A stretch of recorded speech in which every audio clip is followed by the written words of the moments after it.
প্রতি সর্বোচ্চ 10 কোটি টাকা আছে, 5 বছরে 25 থেকে 50 কোটি টাকা এসেছে।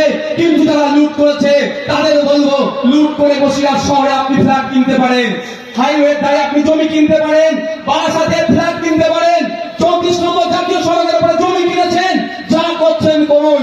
তবে সময় আসলে কমিশন বসাবো, সব তদন্ত করব, ওই সমস্ত অবৈধভাবে লরি বাস থেকে শুরু করে জমি জায়গা ফ্ল্যাট যা কিনেছেন সবটাই নিলামে তুলবো।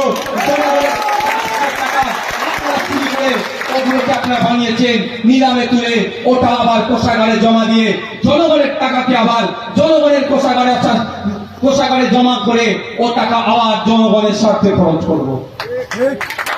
আর যে টাকাটা এই দুর্নীতি করেছে তাহলে কি প্রেসিডেন্সি জেল নাহলে পিআর দিতে পাঠিয়ে দেবো। এখানে আবার আমি একটা ভুল বুঝাচ্ছি।